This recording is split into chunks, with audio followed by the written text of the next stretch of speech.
बिहार में तीसरे दौर का मतदान चल रहा है। जोरों से मतदान है और इस बार का मतदान प्रतिशत जो तीसरे दौर का अपने प्रदर्शित कर रहा है कि कैसे बड़ी संख्या में लोग बाहर निकलकर मतदान कर रहे हैं। लेकिन बिहार पर किसका आधिपत्य होगा, कौन शासन पर बैठेगा, ये अपने आप में अभी भी बड़ा सवाल बना हुआ है, जिसके बारे में पूर्णतः 10 तारीख को हम कह सकेंगे। लेकिन आइए आप चर्चा करते हैं। चिराग पासवान इस वक्त हमारे साथ मौजूद हैं, एलजेपी के अध्यक्ष हैं, इस वक्त हमारे साथ हैं। इंडिया टीवी पर आपका स्वागत है चिराग जी। धन्यवाद, थैंक यू। चिराग जी, तीसरे दौर का मतदान चल रहा है। जाहिर सी बात है अब आपको पूरा अंदाजा हो चुका है कि किस तरह से मतों का रुझान रहा है और मतदाताओं ने आपको पसंद किया, नहीं पसंद किया, आपकी बात समझी, नहीं समझी। सीधा सवाल है, क्या मतदाता आज आपके साथ हैं? क्या आपको ये विश्वास है? देखिए अजय जी, मैं बोलूंगा तो आप बोलेंगे कि क्योंकि मेरी अपनी पार्टी है और मैं अपने बात बोल रहा हूँ, इसलिए मैं अपने पक्ष में मैं सारी बातें बोल रहा हूँ। बट हकीकत है ये, देखिए ये बात है कि हर कोई मानेगा जिस तरीके से मौजूदा मुख्यमंत्री नीतीश कुमार जी के खिलाफ एक बड़ा जन आक्रोश है। उसके कई कारण हैं, बढ़ता पलायन और जिस तरीके से लॉकडाउन में उनकी भूमिका रही, कोरोना काल में उनकी भूमिका रही, बाढ़ को लेकर हमारे एक ऐसे प्रदेश के मुख्यमंत्री हैं जो कि पिछले 15 साल से बाढ़ राहत के पैकेज के नाम पर राशि निकालते रहते हैं। बट हकीकत यह है कि पहली बरसात में ही तटबंध टूटते हैं, पहली बरसात में ही बाढ़ की समस्या वैसी की वैसी बन जाती है। तो इनको लेकर जो आक्रोश है और जिस तरीके से, मैं अपनी बात में जरूर बोलूंगा, लोक जनशक्ति पार्टी जिस तरीके से बिहार फर्स्ट, बिहारी फर्स्ट को लेकर जनता के बीच जा पाई, अपनी बातों को समझा पाई, तो उसका भी लाभ हम लोग को जरूर मिला। अंतोगत्वा राइट फ्रॉम डे वन मैं इस बात को मैं कह रहा हूँ कि at the end of the day सरकार भाजपा और लोजपा की मिलकर ही बनेगी और 10 तारीख को परिणामों के बाद भी यही स्वरूप रहेगा। अब ये बताइए कि आप लगातार ये कहते चले आ रहे हैं कि सरकार भाजपा और लोजपा की मिलकर बनेगी, लेकिन भारतीय जनता पार्टी का आधिकारिक बयान तो ये कहता है कि आप किसी तरीके से उनके साथ नहीं हैं। इसलिए अभी हम आपको एक बयान सुनाना चाहते हैं। भारतीय जनता पार्टी के वरिष्ठ नेता हैं, नगर विकास मंत्री हैं सुरेश शर्मा जी। उनका बयान आपके ऊपर जो है, जो उन्होंने इंडिया टीवी के माइक पर कहा है, पहले इसको आप सुन लीजिए और फिर मुझे बताइए कि इस संदर्भ में बाकी प्रतिक्रियाएं क्या होनी चाहिए। पहले ये बयान आप सुनिए जरा प्लीज। एलजेपी के सहयोग की जरूरत पड़ी तो ले सकते हैं। एनडीए वो जाएगी कहाँ, जब केंद्र में है तो बिहार में भी रहेगा। अच्छा, तो ये मान के चल रहे हैं कि चिराग इधर ही है? देखिए, चिराग ये मान के नहीं चल रहे। मैं ये कह रहा हूँ कि एनडीए में जब केंद्र में है तो अल्टीमेट हमारे साथ उनको रहने में कोई परेशानी तो नहीं है? नहीं, उनको हम लोग ले लेंगे एनडीए। पहले नीतीश कुमार नाराज हो सकते हैं? देखिए, कोई नाराजगी नहीं होगी, नाराजगी की कोई बात नहीं है। हमारे रामविलास जी नहीं है, इसलिए थोड़ी बहुत बात हुई है, लेकिन वो सब आपस में मिल बैठ करके ठीक हो जाएगा। तो आपने ये बातें सुनी चिराग जी, मुझे उम्मीद है कि अब आप बताएंगे कि नीतीश कुमार को एनडीए छोड़ना नहीं चाहते, भारतीय जनता पार्टी नीतीश कुमार को नहीं छोड़ना चाहते। आप कैसे फिर इस गठबंधन में शामिल हो पाएंगे? नहीं, देखिए मैं भी नहीं कह रहा कि आप नीतीश जी को आप छोड़िए या उनकी पार्टी को आप छोड़िए। मैं तो स्पष्ट रूप से बस इतना कह रहा हूँ कि वो उनको बस बिहार से मुक्त कर दीजिए। मैं बिहार में उनको दोबारा प्रदेश का मुख्यमंत्री बनते हुए नहीं देख सकता। मेरी बस शर्त एक इतनी सी है, लोक जनशक्ति पार्टी के तमाम जीते हुए विधायकों का समर्थन भारतीय जनता पार्टी के मुख्यमंत्री के लिए होगा।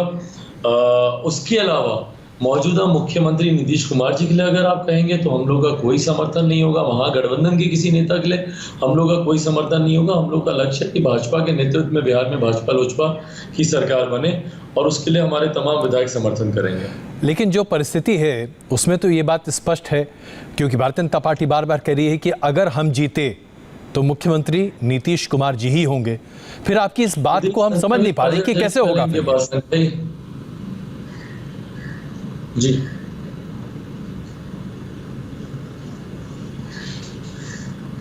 चिराग जी, फिर यह संभव कैसे होगा अगर नीतीश कुमार जी ही मुख्यमंत्री के उम्मीदवार हैं तो? अजय जी, संख्या तो इतनी आए, भाजपा और जनता दल यूनाइटेड मिला के उतनी संख्या पा ही नहीं पाएंगे। क्योंकि मुख्यमंत्री जी के पक्ष की पार्टी का प्रदर्शन, अभी जो पहला सवाल आपने पूछा कि 2 चरण के मतदान हो गए, तीसरे चरण का भी चल रहा है और कुछ ना कुछ जानकारी हम लोग के भी पास होगी। डेफिनेटली ये जो जानकारी हम लोग के पास है उससे एक बात स्पष्ट है कि मौजूदा मुख्यमंत्री नीतीश कुमार जी जिस पार्टी के राष्ट्रीय अध्यक्ष हैं, जनता दल यूनाइटेड का प्रदर्शन बेहद निराशाजनक होने वाला है। इनकी संख्या ही उतनी नहीं आ पाएगी कि जनता दल यूनाइटेड और भारतीय जनता पार्टी मिलकर सरकार बनाए। वन हाइपोथेटिकल सिचुएशन की अगर ये लोग मिलकर सरकार बना लेते तो उसके बाद बात ही खत्म है। और लोक जनशक्ति पार्टी शुरू से इस बात को कह रही है कि अगर ऐसी सूरत अगर बनती है जहां पर मौजूदा मुख्यमंत्री के नेतृत्व में कोई सरकार बनने जा रही है तो हम लोग बिहार में विपक्ष में बैठना पसंद करेंगे, बट उनको हमारे विधायकों का समर्थन, मौजूदा मुख्यमंत्री नीतीश कुमार जी को हमारे विधायकों का समर्थन कभी नहीं होगा। चिराग जी, आप राजनीति की बारीकियों को बहुत अच्छे तरीके से समझते हैं। अगर ये सवाल मैं आपके सामने रखूं, इसका सीधा जवाब आप देंगे, जेडीयू को आपके हिसाब से बिहार में कितनी सीटें मिल सकती हैं अधिकतम? देखिए, मुझे नहीं लगता कि ये लोग 40 का आंकड़ा भी पार करेंगे। अगर मैं बहुत ऑनेस्ट फिगर अगर मैं आपको बोल दूं तो मुझे नहीं लगता कि ये लोग 30-40 से ज्यादा ये लोग जा पाएंगे। ऐसी परिस्थिति में क्या आपको लगता है कि एक हंग असेंबली की परिस्थिति भी सामने आ सकती है? Well, I don't see a situation of a hung assembly। मतलब मैंने तो शुरू से मैंने कहा है कि भाजपा का मुख्यमंत्री ऐसी परिस्थिति में जहां पर भारतीय जनता पार्टी और जनता दल यूनाइटेड मिलकर सरकार नहीं बना पाएंगे, मैं अपना समर्थन दूंगा भाजपा के जो भी उम्मीदवार होंगे मुख्यमंत्री पद के लिए। उनके लिए ये तो तभी संभव हो पाएगा जब आप ये मान रहे हैं कि भारतीय जनता पार्टी 100 या उससे ज्यादा सीटों पर जीतेगी। देखिए, मैं तो मान के चल रहा हूँ कि कम से कम भारतीय जनता पार्टी का प्रदर्शन अच्छा रहेगा। जिस तरीके से प्रधानमंत्री नरेंद्र मोदी जी के पक्ष में आज की भी तारीख में बिहार की जनता मजबूती से खड़ी हुई है और हमारे तमाम विधायकों का समर्थन उनके साथ रहेगा, तो डेफिनेटली इस भाजपा लोजपा मिलकर सरकार बनाएगी।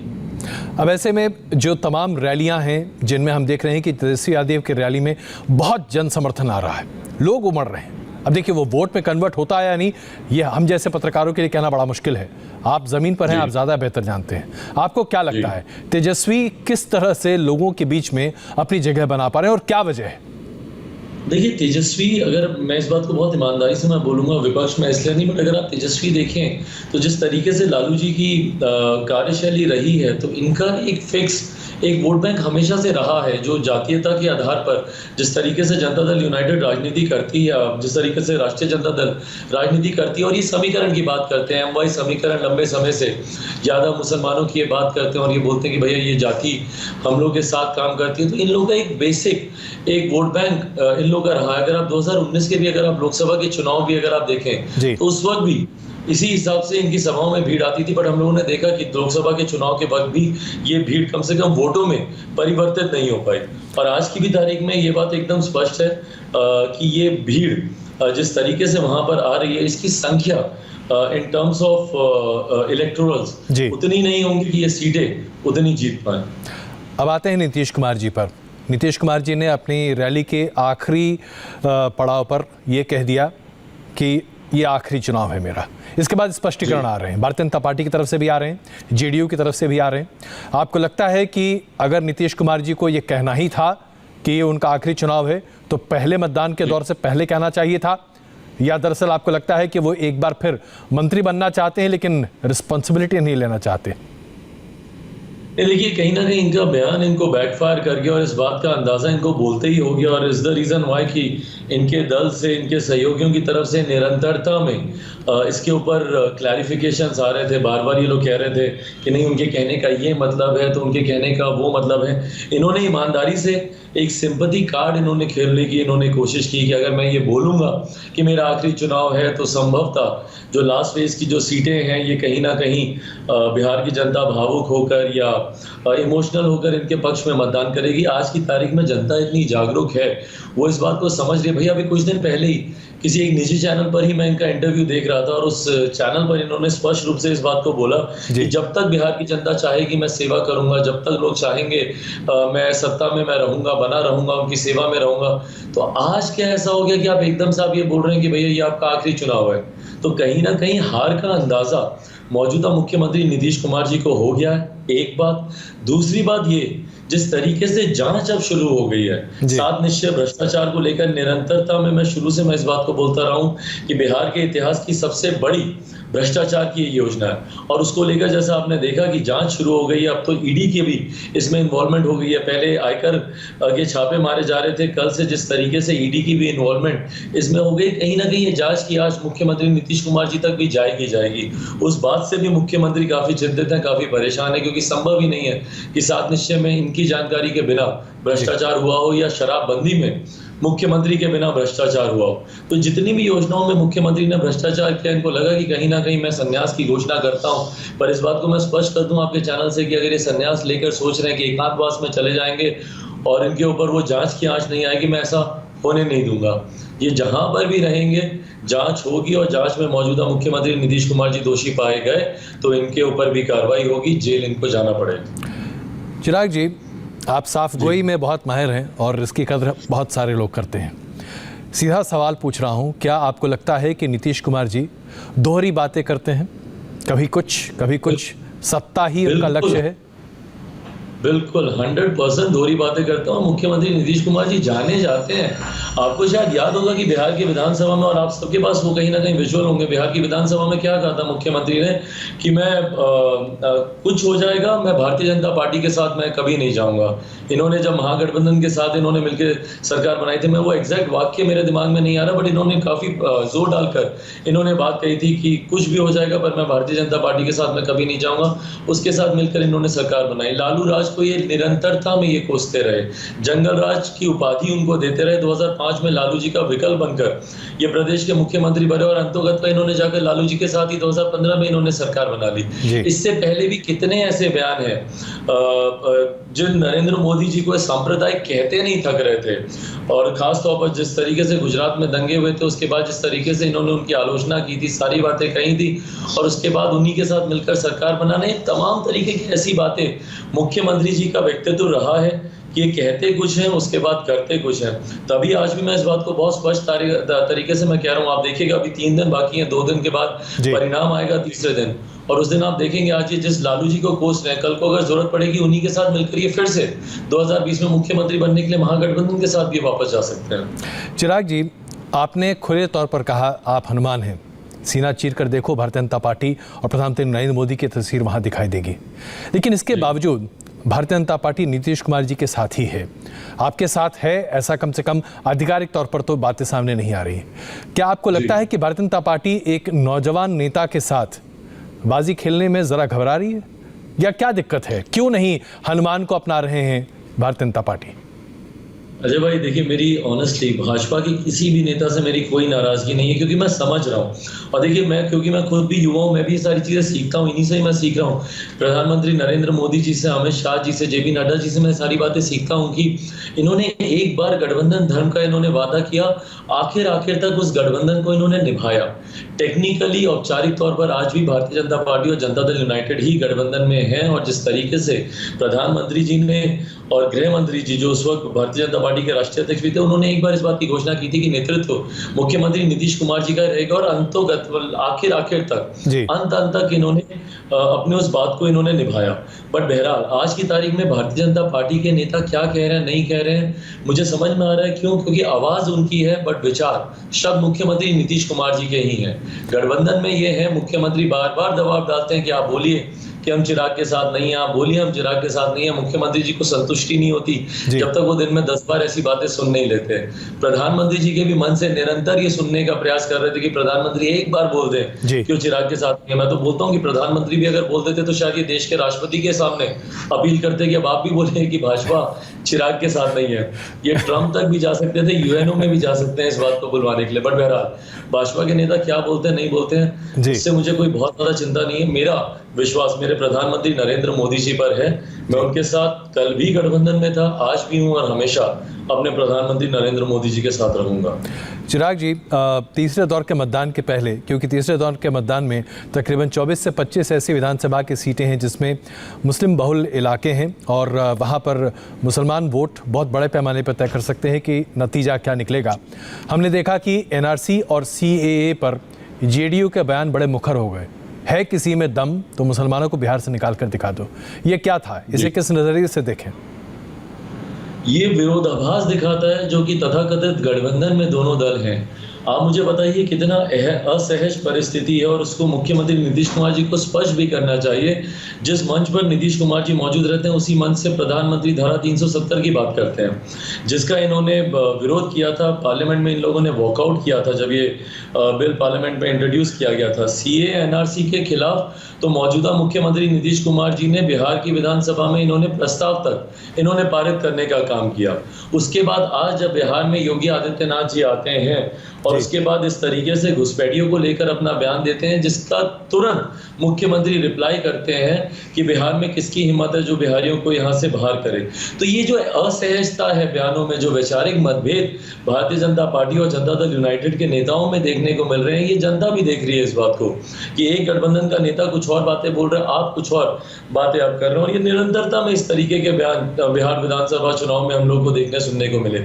इसमें स्पष्टीकरण तो मुख्यमंत्री नीतीश कुमार जी बेहतर देंगे कि आप जिस गठबंधन में हैं उसमें जब ऐसी बातें हो रही हैं, जब एनआरसी को लेकर आ रहा है, उसमें तो आपने अपना स्टैंड उसके विरोध में रखा है और उसी के पक्ष में भारतीय जनता पार्टी मतदान की अपेक्षा कर रही है। वो लोग जा रहे हैं तो लोग तो खुल के अपने एजेंडे को रख रहे हैं। भारतीय जनता पार्टी ने 370 को लेकर खुल के बातों को रखा, सीए एनआरसी को लेकर खुलकर बातों को रखा। वहीं पर मुख्यमंत्री नीतीश कुमार जी इन तमाम बातों को लेकर कन्नी काटते हुए दिखे। तो स्पष्ट तो करें कि भैया ऐसा गठबंधन है जहां एक दल डिफरेंट विचारधारा के आधार पर मतदान मांग रहे हैं और आप डिफरेंट विचारधारा के आधार पर आप मतदान मांग रहे हैं। दोनों के मैनिफेस्टो अलग हैं। भारतीय जनता पार्टी बोलती है भैया कि हम आएंगे 19 लाख नौकरियां देंगे, माननीय मुख्यमंत्री बोलते हैं कि भाई मैं 7 निश्चय पार्ट 2 का मैं बात करूंगा। तो बताएं तो कि कल को अगर सरकार गलती से इन लोगों की बन भी गई तो कौन सा मैनिफेस्टो लागू होगा। तो दो एक ऐसे दल एक गठबंधन में है जिनकी विचारधारा एक नॉर्थ पोल है, एक साउथ पोल है। तो ऐसे में मुख्यमंत्री नीतीश कुमार जी स्पष्टीकरण दे कि वो किनकी बातों के साथ है। क्या वो अपनी बातों के साथ अकेला चलो की राजनीति कर रहे हैं, या वो प्रधानमंत्री जो कहते हैं, या योगी आदित्यनाथ जी बिहार में आके जो कहते हैं, नित्यानंद राय जी जो बातें कहते हैं, क्या वो उसका समर्थन करते हैं। बिल्कुल। चिराग जी, एक हाइपोथेटिकल सवाल है, लेकिन मुझे लगता है कि शायद अब रेट्रोस्पेक्ट में इस पर हम चर्चा कर सकते हैं। आपको लगता है कि अगर बिहार चुनाव के पहले भारतीय जनता पार्टी ने तय किया होता कि वो अकेले चुनाव में जाएगी और आप जैसी पार्टियों के साथ मिलकर चुनाव लड़ती, तो ज़्यादा बेहतर होता अगर जेडीयू से भारतीय जनता पार्टी ने अपना किनारा कर लिया होता तो? जी बिल्कुल बिल्कुल, बहुत बेहतर रहता। और मुझे पता नहीं अजय जी आपने वो लेटर पढ़ा कि नहीं पढ़ा। मैंने आदरणीय राष्ट्रीय अध्यक्ष भारतीय जनता पार्टी जेपी नड्डा जी को मैंने लिखित रूप में मैंने दिया था, और उसमें मैंने 6 पन्नों का लेटर था, और उसमें वो एक्चुअली पब्लिक डोमेन में भी आज की तारीख में लेटर, और उसमें मैंने प्रमुखता से इन तमाम विषयों का मैंने जिक्र किया था, जहां पर मैंने इन बातों को कहा था कि कैसे मौजूदा मुख्यमंत्री नीतीश कुमार जी को लेकर नाराजगी है। कोरोना काल में लॉकडाउन के दौरान जिस तरीके से कोटा में हमारे बच्चे रोते रह गए, सैकड़ों हजारों किलोमीटर की पैदल यात्रा करके हमारे प्रवासी साथी वापस आ रहे थे, और मुख्यमंत्री का वो शर्मनाक बयान कि किसी भी बिहारी को बिहार की सीमा में आने नहीं दिया जाएगा। इन तमाम विषयों को लेकर जो नाराजगी है जनता में मौजूदा मुख्यमंत्री को लेकर, इनके साथ गठबंधन में जाने से एनडीए गठबंधन को नुकसान होगा। और मैंने स्पष्ट रूप से कहा था कि इनके नेतृत्व में लोक जनशक्ति पार्टी कभी चुनाव में नहीं जा सकती है, क्योंकि उसका खामियाजा हम लोगों को भी भुगतना पड़ेगा। आज की तारीख में कहीं ना कहीं देखने को मिल रहा है भारतीय जनता पार्टी का प्रदर्शन अदरवाइज मुझे लगता है और बहुत बेहतर रहता है, क्योंकि प्रधानमंत्री जी से भाजपा से किसी को कोई नाराजगी नहीं है, पर मुख्यमंत्री जी के नाम को जब जब भाजपा ने आगे किया या उनके नेतृत्व को जब जब भाजपा ने ज्यादा महत्व दिया, तब तक भाजपा को भी इस चुनाव में उस बात का नुकसान संभवता हुआ है। हैविंग सेड दैट, जो आपका सवाल था, मैं सहमत हूं। अगर भाजपा अकेले जाती या भाजपा लोजपा अगर हम लोग गठबंधन में जाते तो क्लीन स्वीप रहता। चिराग जी, एक और थोड़ा सा हाइपोथेटिकल क्वेश्चन, लेकिन इसमें व्यावहारिकता ये बताती है कि जिस तरह से तेजस्वी यादव ने अपने पूरे कैंपेन में ना तो लालू प्रसाद यादव का कहीं जिक्र किया और ना ही राबड़ी देवी का, आपको लगता है ये बहुत सोची समझी रणनीति के तहत तेजस्वी ने किया? और अगर ठीक इसी तरीके से भारतीय जनता पार्टी ने भी एक व्यवहारिक कैंपेन किया होता तो ज़्यादा बेहतर होता? देखिए, टू बी वेरी ऑनेस्ट, मैंने तेजस्वी उन्होंने क्या किया, कैसे किया, बहुत ज़्यादा मैंने उनको फॉलो नहीं किया, या मेरे खुद के पास भी टू बी ऑनेस्ट समय नहीं था। पार्टी का अकेला अभी आज की तारीख में नेतृत्व कर रहा हूँ। पापा के जाने के बाद बहुत बड़ी जिम्मेदारी है मेरे ऊपर आ गई थी। तो उन्होंने, हाँ, इतना मुझे ज़रूर पता है कि उनकी तस्वीरों में अकेले प्रचार में वो दिखते थे, और लालू जी और राबड़ी जी का उसमें बहुत ज़्यादा जिक्र उन्होंने नहीं किया। वो एक अपनी रणनीति हो सकती है, हो सकता है उन्होंने कुछ कैलकुलेट किया हो, जिस तरीके से मौजूदा मुख्यमंत्री नीतीश कुमार जी जंगल राज लालू जी को लेकर बार बार उनके ऊपर आरोप कर रहे थे, हो सकता है शायद वो उससे अपने आप को दूरी दिखाना चाह रहे हो। बट बहरहाल भारतीय जनता पार्टी के बारे में मैं जरूर कहूंगा, क्योंकि जिस तरीके से इन्होंने आफ्टर अ वाइल आकर एक थोड़ी सी डिस्टेंसिंग की, जिस तरीके से बैनर पोस्टर वोटिंग से मौजूदा मुख्यमंत्री नीतीश कुमार जी की तस्वीरें गायब की गई, उनके बारे में जिक्र कम होने लगा। केंद्र की नीति, केंद्र की योजना, मौजूदा प्रधानमंत्री आदरणीय नरेंद्र मोदी जी ने भी जितना उन्होंने जिक्र किया, केंद्र की योजनाओं का उन्होंने ज्यादा जिक्र किया, भाजपा के नेताओं ने किया। ये प्लानिंग, ये स्ट्रेटेजी अगर पहले से अपनाई जाती तो डेफिनेटली भाजपा को और ज्यादा लाभ होता। बट हैविंग सेड दैट, अगर आपका नेतृत्व ही इतना वीक है और उनके ऊपर करप्शन के इतने चार्जेस हैं, अपराधियों को संरक्षण देने के इतने चार्जेस हैं, उनका नाम आप जब चिराग जी, मैं क्षमा चाहता हूं, मेरे पास वक्त कम है इसलिए मैं आपको बीच में रोक रहा हूं। एक सवाल है जो बहुत आवश्यक है। एक नौजवान होने के साथ क्या आपको लगता है कि तेजस्वी यादव बिहार को लीड करने की स्थिति में आज हैं या नहीं? बहुत छोटा जवाब दीजिएगा प्लीज, मेरा वक्त कम है। अंततः तो ये बिहार की जनता को डिसाइड करना है जी, मैं कौन होता हूँ इस बात पे कोई निर्णय लेने वाला। अगर जनता का समर्थन तेजस्वी के साथ होगा, तेजस्वी लीड करेंगे, जनता का समर्थन मेरे साथ होगा, तो मैं तो कह ही रहा हूँ कि हर वो व्यक्ति जो भाजपा की सरकार बनाना चाहता है, प्रधानमंत्री जी की सरकार बनाना चाहता है, वो भाजपा लोजपा को वोट करे। चिराग जी, आपने बड़ी बेबाकी से कई सवालों का जवाब दिया, बहुत धन्यवाद और शुभकामनाएं। अभी मतदान की प्रक्रिया चल ही रही है, लोजपा का प्रदर्शन कैसा होता है इसके पूरे जिम्मेदारी दरअसल आपके कंधों पर है। बहुत धन्यवाद इंडिया टीवी से बात करने के लिए। हम यहाँ पर एक छोटा सा ब्रेक ले रहे हैं, ब्रेक के बाद आज का वायरल।